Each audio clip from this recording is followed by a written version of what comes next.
ప్రస్తుతం మనతో పాటు ప్రముఖ ఆధ్యాత్మికవేత్త వేదిక ఆస్ట్రాలజర్ గోనుగుంట్ల సురేష్ బాబు గారు ఉన్నారు. గురువు గారితో మాట్లాడదాం. నమస్కారం గురుగారు. మణికంఠ గారు నమస్కారం అండి. జూలై మాసం 2026 కుంభరాశి వాళ్ళకి ఈ నెల ప్రత్యేకంగా ఎలా ఉంటుందంటారు? మరి ఏలాంటి శని తీవ్రత ఎలా ఉంటుంది? ఓవరాల్ గా ఎలాంటి జాగ్రత్తలు తీసుకోవాలి ప్రస్తుతానికి వీళ్ళు? ముందుగా మణికంఠ గారు, ఈ జులై మంత్ యొక్క విశిష్టత మనం తెలుసుకుందాము.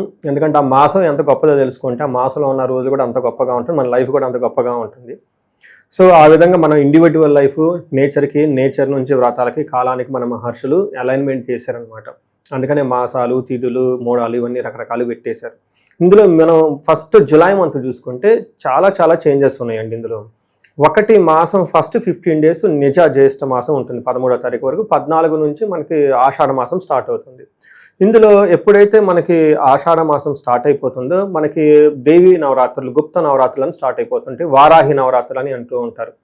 అయితే ఆ తర్వాత మనకి ఏమవుతుందంటే ఇమ్మీడియట్గా మనకి కర్కాటక రాశిలోకి ఎప్పుడైతే ప్రవేశం చేస్తూ ఉన్నాడో మనకి ఏమంటారు, కర్కాటక సంక్రమణ దక్షిణాయనం అంటారు.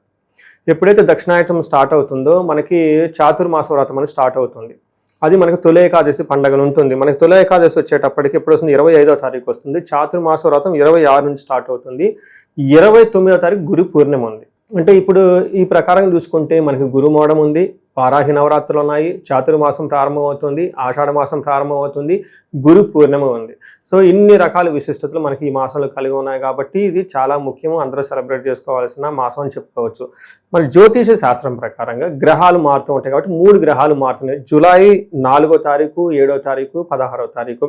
ఇందులో వచ్చేటప్పుడు శుక్రుడు, బుధుడు, సూర్యుడు వరుసగా మారుతూ ఉన్నారు కాబట్టి మనం ఈ 12 రాశుల వారికి టోటల్గా ఎలా ఉండబోతుంది ఏంటనేది దీని గురించి తెలుసుకోవాలి. కుంభరాశి వాళ్ళు కొంచెం జాగ్రత్తగా ఉండవలసిన మాసం అండి. ఇది కొంచెం అప్స్ అండ్ డౌన్స్ ఎక్కువగా ఉంటాయి. కొన్ని విషయాల్లో బాగుంది, కొన్ని విషయాల్లో ఛాలెంజింగ్గా కూడా ఉంది.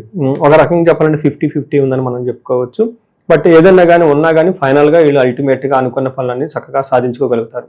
అంటే అనుకునే పని కొంచెం ఛాలెంజెస్తో, అప్స్ అండ్ డౌన్స్తో, కొంచెం ఒత్తిడితో పనులన్నీ జరుగుతాయని గమనించాలి. అందులోని వీళ్ళకి ఈ కుంభరాశి వాళ్ళకి ఏలినాటి శని లాస్ట్ ప్రభావంతో ఉన్నారు. గురువు కూడాను ఇప్పుడు కొంచెం అంతంత మాత్రంగా సపోర్ట్ ఇస్తున్నారు కాబట్టి ఈ మంత్ కొంచెం ఆలోచిస్తే అంటే కొంచెం ప్లాన్డ్గా చేసుకుంటే బాగుంటుందని గమనించాలి.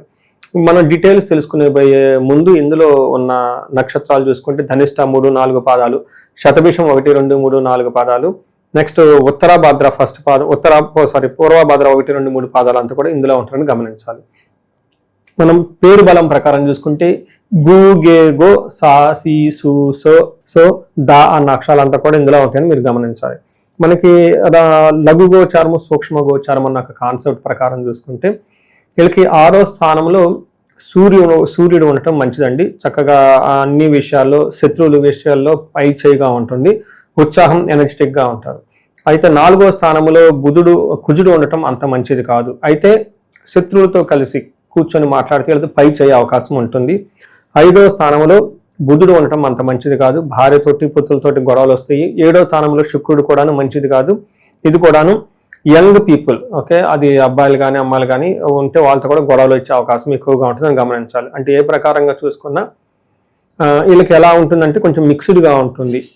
సూర్యుడు మాత్రం బాగా సపోర్ట్ ఇస్తున్నాడు, మిగతా గ్రహాలు అంత పెద్ద సపోర్ట్ ఇవ్వటం లేదు. కాబట్టి ప్రొఫెషనల్ మ్యాటర్స్లో కొన్ని విషయాల్లో బాగున్నా, కొన్ని విషయాలు ఇబ్బందులు పెట్టే విధంగా ఉన్నాయని గమనించాలి.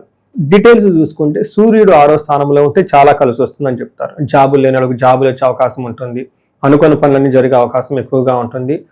ముఖ్యంగా ప్రమోషన్స్ రావాలనుకున్న వాళ్ళకి, జాబులో అవకాశాలు వచ్చిన వాళ్ళకి, లేదంటే జాబులు మాకు first round, third round, 4th round ఎక్కడో వెళ్తున్నాయండి, అక్కడి నుంచి ఆగిపోతున్నాయి, లేదంటే ఇంతకుముందు సెలెక్ట్ అయ్యి మధ్యలో ఎక్కడో స్ట్రక్ అయి ఉంటారు, హెచ్ఆర్ కాల్ చేయరు, ఇలా ఉన్న వాళ్ళకి అంతా బాగా ఆశాజనకంగా ఉండి ఇంప్రూవ్మెంట్ వస్తుంది. అలానే పొలిటీషియన్స్ ఎవరున్నా వాళ్ళకి బాగుంటుంది. వీళ్ళతో పాటుగా మనకి bureaucrats, IAS, IPS officer, senior officials, నాయకత్వ లక్షణాల్లో నాయకత్వ బాధ్యతలు కలిగిన వాళ్ళు ఎవరినో కానీ వాళ్ళకు కూడా బాగా కలిసి వచ్చే అవకాశం బాగుంటుందని గమనించాలి. ఇందులో మనకి సూర్యుడు 6వ స్థానంలో ఉంటే ఏమని చెప్తారంటే సంస్కృతంలో ఒక శ్లోకంలో చెప్తారు, షష్టౌ రవే అంటే 6వ స్థానంలో సూర్యుడు ఉంటే ఏమవుతుంది, సుసౌఖ్యాధీన్ యత్న కార్యార్థ సాధనం, దేహ రోగ్యాది సంతోషం, వస్త్రధాన్యాది లాభకృత్ అంటారు. అంటే ఈ టైంలో సుసౌఖ్యధాన్ మంచిగా సుఖంగా ఉండే అవకాశం ఎక్కువగా ఉంటుంది. యత్న కార్య సాధనం ఏదైనా ఎఫర్ట్ పడితే అందులో అలాంటి పనిలో రిజల్ట్ ఉంటుందని చెప్తూ ఉంటారు. దేహ ఆరోగ్యం అంటే శారీరకంగా ఆరోగ్యం బాగుంటుంది, సంతోషకరంగా ఉంటారని చెప్తారు. అంటే టోటల్గా ఓవరాల్గా ఇది ఒక మంచి ధైర్యంగా అనుకున్న పనులని సాధించుకునే ఒక టైంలో అయితే సూర్యుడు బాగా సపోర్ట్ ఇస్తున్నాడు. మిగతా గ్రహాలు అంతా వీళ్ళకి సపోర్ట్ ఇవ్వటం లేదు. అది సపోర్ట్ ఇవ్వటం లేదని చెప్పేసి వీళ్ళు బాధపడిన అవసరం లేదండి. ఆ యొక్క నెగిటివ్ ప్రతికూల ప్రభావం చాలా తక్కువ ఉంటుంది వీళ్ళ మీద.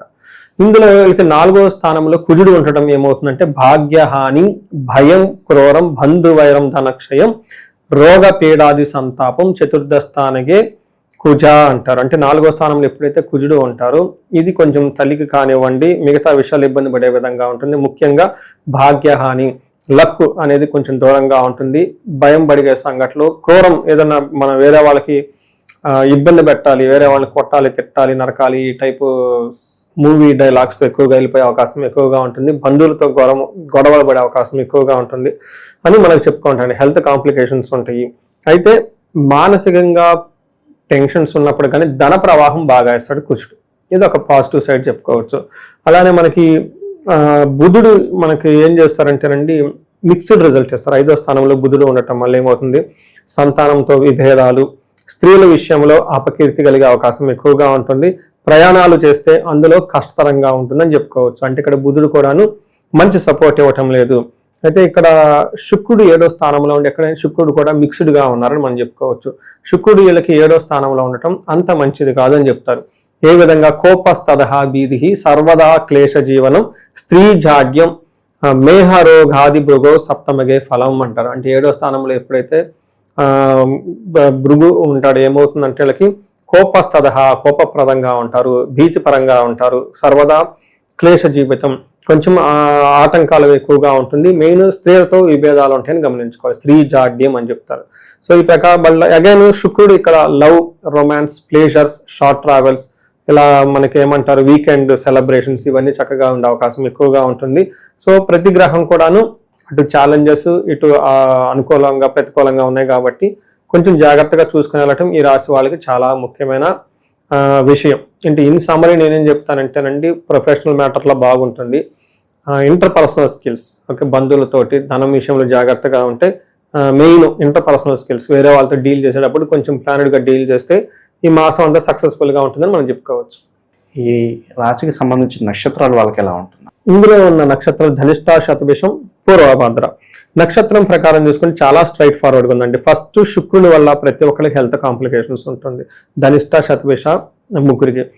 నెక్స్ట్ వీళ్ళకి రాశి వాళ్ళకి బంధనము, బంధించబడినట్లుండే పరిస్థితి ఎక్కువగా ఉంటుంది. ఈ నక్షత్రాలకి ఎవరికి ధనిష్ట, శతభిష, పూర్వభాద్ర బంధనము, బంధించబడినట్లుండే పరిస్థితి ఉంటుంది. అంటే ఒక పక్కన హెల్త్, ఒక పక్కన బంధనం. ఇక్కడ బంధనం అంటే చాలా కన్ఫ్యూజన్లో ఉంటారు వీళ్ళు. అంటే కొత్త కొత్త ఆఫర్స్ వస్తూ ఉంటాయి, అట్లానే ఛాలెంజెస్ కూడా ఉంటుంది. ఎటు వెళ్తే బాగుంటుంది, ఎటు వెళ్తే బాగుండదు, ఇండియాలో ఉంటే బాగుంటుందా, ఫారిన్లో ఉంటే బాగుంటుందా, బిజినెస్ ఏమైనా చేస్తే బాగుంటుందా, బిజినెస్ చేయకపోతే ఎలా ఉంటుంది. రీసెంట్గా ఒక ఎగ్జాంపుల్, ఒక క్లయింట్, సో వాళ్ళు ఆల్మోస్ట్ రిటైర్మెంట్ ఏజ్ వచ్చారు, బిజినెస్ లేదు, 2-3 బిజినెస్లో ఏ బిజినెస్ ఉంటే బాగుంటుంది, జాతకం చూపించుకున్నారు, ఇలా వెళ్తే బాగుంటుంది అని చెప్పారు. ఆ తర్వాత వాళ్ళ ఇంట్లో వాళ్ళ కుటుంబ సభ్యులు కూడా చూపించుకున్నారు. అది సహజంగా చూపించుకుంటారు. అది కొడుకు వచ్చేటప్పుడు ఫారిన్ నుంచి ఎన్ఆర్ఐ రిటర్న్ వచ్చేసారు, అక్కడ అమెరికాలో ఎటు బాగలేదు కదండి, ఇక్కడ బిజినెస్ నాకున్న బిజినెస్ వాళ్ళకి హ్యాండ్ ఓవర్ చేద్దాం అనుకుంటున్నానండి, ఎలా ఉంది హారోస్కోప్ చెక్ చేయండి. చెక్ చేస్తే చూసి చెప్పాను అంటే మీ అబ్బాయి గారి జాతకం బిజినెస్కి ఫిట్ అవ్వదు, వీళ్ళకి ఏంటంటే ఆ బిజినెస్లోకి తీసుకురావాలని ఆలోచన, ఎలా చెయ్యాలి. సో మీకు వీళ్ళు ఎంఎన్సీ కంపెనీల్లో ఆల్రెడీ 15 years ఫారిన్లో ఉండొచ్చు అంటే అదే మైండ్ సెట్ ఉంటుంది. ఇది ఇక్కడ డిఫరెంట్ ఎన్విరాన్మెంట్, మరి చేసే అవకాశం తక్కువగా ఉంది. మరి ఎలానో చూడండి అంటే ఏదో సంథింగ్ ఆ తర్వాత రెమెడీస్ అవన్నీ చెప్పాను అనుకోండి. నెక్స్ట్ వాళ్ళు ఏం చేశారంటే అండి వాళ్ళ ఇంకా కజిన్ బ్రదర్స్ ఉంటారు కదా, వాళ్ళ జాతకం తీసుకొచ్చారు, వాళ్ళతో పార్ట్నర్షిప్ చేస్తే ఎలా ఉంటుందండి ఏంటి అని చెప్పేసి. ఇలా ఏమో ఎందుకంటేనండి ఇలాంటి లైఫ్కి సంబంధించిన ఇంపార్టెంట్ క్రిటికల్ డెసిషన్ చాలా ఇంపార్టెంట్. మనం బ్లైండ్గా వెళ్ళకూడదండి. ఒకసారి హారోస్కోప్ చూసుకొని కరెక్ట్గా మ్యాచ్ అవుతుందా లేదా, మనం చేయగలుగుతామా లేదా అని చెప్పేసి. ఎందుకంటే అక్కడ సక్సెస్ఫుల్ అయిన పర్సన్ ఎక్కడ సక్సెస్ అవుతాడని మనం అనుకోలేం. అలానే ఒక సక్సెస్ఫుల్గా మేనేజర్ లెవెల్ ఉన్న పొజిషన్ ఓన్ బిజినెస్కి పెట్టుకొని సక్సెస్ అవుతాడని మనం చెప్పలేం. అందుకని చెప్పేసి వాళ్ళు బంధించబడినట్లు ఉంటారు. పెళ్ళి అవుతుందా కాదా, ఇంకా లవ్లో ఉన్నాను ఈ అబ్బాయితో అవుతుందా కాదా, ఏదో ఒక డైలమాతో కన్ఫ్యూజన్లో ఖచ్చితంగా ఉంటారు. అలాంటి వాళ్ళు ఒకసారి హారోస్కోప్ ఇండివిజువల్గా చూపించుకుంటే చాలా బాగుంటుంది. నెక్స్ట్ ధన ప్రాప్తి, ధనం అయితే అందరికీ ఖచ్చితంగా వస్తుంది. తర్వాత గొడవలతో విజయప్రదంగా ఉంటుంది. గొడవలు అంటే కొంచెం డిస్టర్బెన్స్తో ఓవర్గా జయప్రదంగా ఉంటుందని గమనించుకోవాలి. ఇది నక్షత్రాల ప్రకారం మనకి వీళ్ళకి యొక్క రాశి ఫలితాలను మనం గమనించాలి. ఓకే. పరిహారాల పరంగా మరి ఏం చెప్తారు? ప్రజెంట్ ఇలాంటి టైంలో గ్రహాల ప్రభావం బట్టి ఎలాంటి పరిహారాలు చేసుకోవాలి? ఒకటి, వీళ్ళకి బంధించబడినట్లు ఉంటే వీళ్ళకి అనంత పద్మనాభ స్వామిని కనుక ధ్యానం చేస్తే ఈ బంధనముపై క్లారిటీ వస్తుంది. ఎందుకంటే బుధుని వల్ల ఈ బంధించబడిన పరిస్థితి వస్తుంది. అనంత పద్మనాభం అంటే అనంతం, ఇన్ఫినిటీ, చాలా అవకాశాలు ఇలా కలిగి ఉంటాయి అని చెప్పేసి విష్ణు ఆలయాలను దర్శించుకుంటే చాలా బాగుంటుంది. వీటితో పాటు వీళ్ళకి శుక్రుడిని ధ్యానం చేస్తే కనకదార స్తోత్రం చదవటం, శుక్రవారాలు కొంచెం నియమనిష్టలతో కలిసి ఉంటే బాగుంటుంది.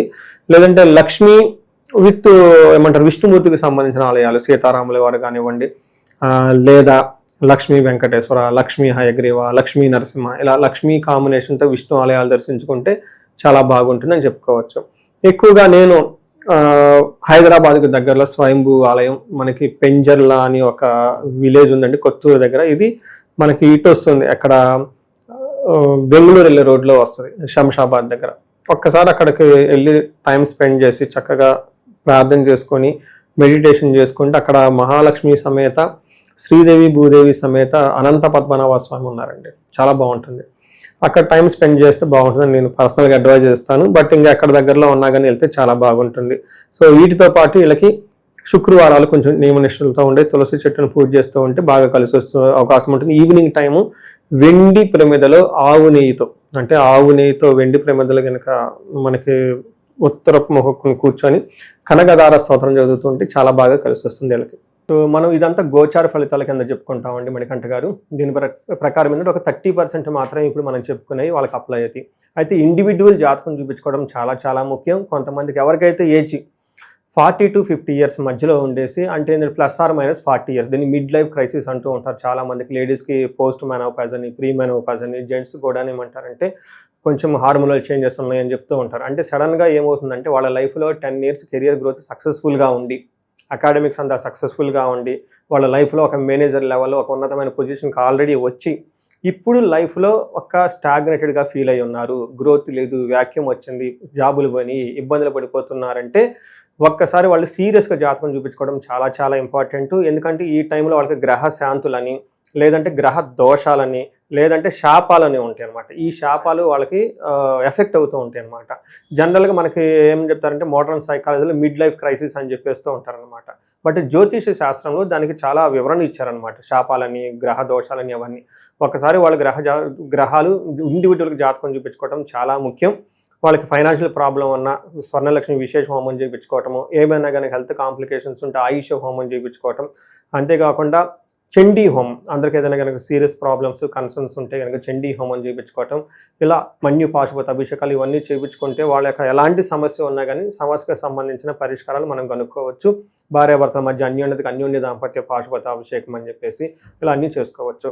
అయితే మనకి ఈ నెల 14వ తారీఖు, అంటే జూలై నెల 14వ తారీఖు నుంచి 22 వరకు వారాహి నవరాత్రులు సెలబ్రేట్ చేస్తూ ఉన్నాం. అంటే నాకు ఇది వచ్చేటప్పుడు పబ్లిక్ మీడియాతో ఇంటరాక్ట్ అవ్వటం థర్డ్ పండుగ అని, లేదంటే 4th అయి ఉండొచ్చు, 3rd or 4th. ఈ ఎవ్రీ ఇయర్ మేము కొన్ని సెలబ్రేషన్స్, కొన్ని హోమాలు, పూజలు అన్ని ప్లాన్ చేయటం, కొన్ని సామూహికంగా, కొన్ని ఇండివిజువల్గా రకరకాలుగా చేస్తూ ఉన్నాం. బట్ ఈసారి కూడా మేము ఏం చేస్తున్నామంటే వారాహి పాశుపత విశేష హోమం అని చేస్తూ ఉన్నామండి. ఇది చాలా పెద్ద హోమము. ఒక దాదాపు 15 మంది దాకా బ్రాహ్మణులు పడుతూ ఉంటారు. ఇది 1 to 1 చేయడం జరుగుతుంది. ఈసారి సామూహికంగా చేయటం లేదు. కొన్నిసారి చేసేసి అంతా మేము అరేంజ్మెంట్ చేయలేక డబ్బులు రిటర్న్ ఇవ్వడం కూడా జరిగింది చాలా మందికి. బట్ ఇదేంటంటే ఓన్లీ సెలెక్టెడ్ పీపుల్కి 1 to 1 చేయటం జరుగుతుంది. దాదాపు 15 నుంచి 20 మంది బ్రాహ్మణులు పడుతుంటారు. వారాహి పాశుపత విశేష హోమం చేస్తూ ఉన్నాం అనమాట. దాదాపు 15 మంది. ఇది వచ్చేటప్పుడు 4:30 గంటల 5 గంటల పెద్ద హోమం పడుతుంది. Only in a day 2 times. నవరాత్రులు స్టార్ట్ అయిన 14వ తారీఖు నుంచి 22వ తారీఖు వరకు మార్నింగ్ ఒక స్లాట్, ఈవినింగ్ ఒక స్లాట్. ఈవినింగ్ స్లాట్ ప్రిఫరబుల్గా NRIలకి, అమెరికా ఉన్న వాళ్ళకి చేస్తూ ఉన్నాము. దీనివల్ల ఎందుకు చేయించుకోవాలంటే ఫస్ట్ కార్యజయం, చాలా నాలెడ్జ్ ఉంది, ఎగ్జిక్యూషన్ చేయలో ఫెయిల్ అయిపోతున్నాం అనుకున్న వాళ్ళకి వారాహి అమ్మవారికి చేయించుకోవాలి. రెండోది తగాదులు, శత్రుబాధలు ఏమైనా ఉంటే దానికి సంబంధించి చేసుకోవాలి. డైరెక్ట్గా, ఇండైరెక్ట్గా ఎవరికైనా ప్రాబ్లమ్స్ ఉంటే చేయించుకోవాలి. మూడోది రియల్ ఎస్టేట్ పీపుల్ ఎవరైతే ఉన్నారో, స్టాగ్నేటెడ్గా ఉన్నారో, నేను ఎక్కడో ఆర్టికల్ చూస్తాను 80,000 అపార్ట్మెంట్లు ఏమో అన్యూజ్డ్, కొంతమంది పేమెంట్ కట్టేసి డ్రాప్ అయిన వాళ్ళు మొత్తం లాక్ అయి ఉన్నారనమాట. ఇలాంటి ఎవరైనా రియల్ ఎస్టేట్లో వాళ్ళు ఉన్నా కానీ లైఫ్లో ప్రోగ్రెస్ లేదు, ధనం లేదు అని అనుకుని ఎవరైనా కనుక అనుకుంటూ ఉంటే ఇది వాళ్ళకి ఈ నవరాత్రుల టైంలో చాలా మంచి ఒక అవకాశము. ఇంట్రెస్ట్ ఉన్న వాళ్ళు మాత్రం ఖచ్చితంగా ఫోన్ చేసి అపాయింట్మెంట్ తీసుకోండి. ఒకసారి మళ్ళీ చెప్తున్నాను, 18 కంటే హోమాలు ఎక్కువ చేయలేము. In a day only 2 morning and evening. Morning preferably ఇండియన్స్కి, ఈవినింగ్ స్లాట్ ఎన్ఆర్ఎస్కి మేము అరేంజ్మెంట్ చేస్తున్నామండి. దీన్ని సద్వినియోగం చేసుకోవాలని చెప్పేసి నేను కోరుకుంటూ ఉన్నాను. ఓవరాల్గా కుంభరాశి వాళ్ళ పరిస్థితి ఈ నెల ఎలా ఉండబోతుందో మంచి విశ్లేషణ అందించారు. ధన్యవాదాలండి.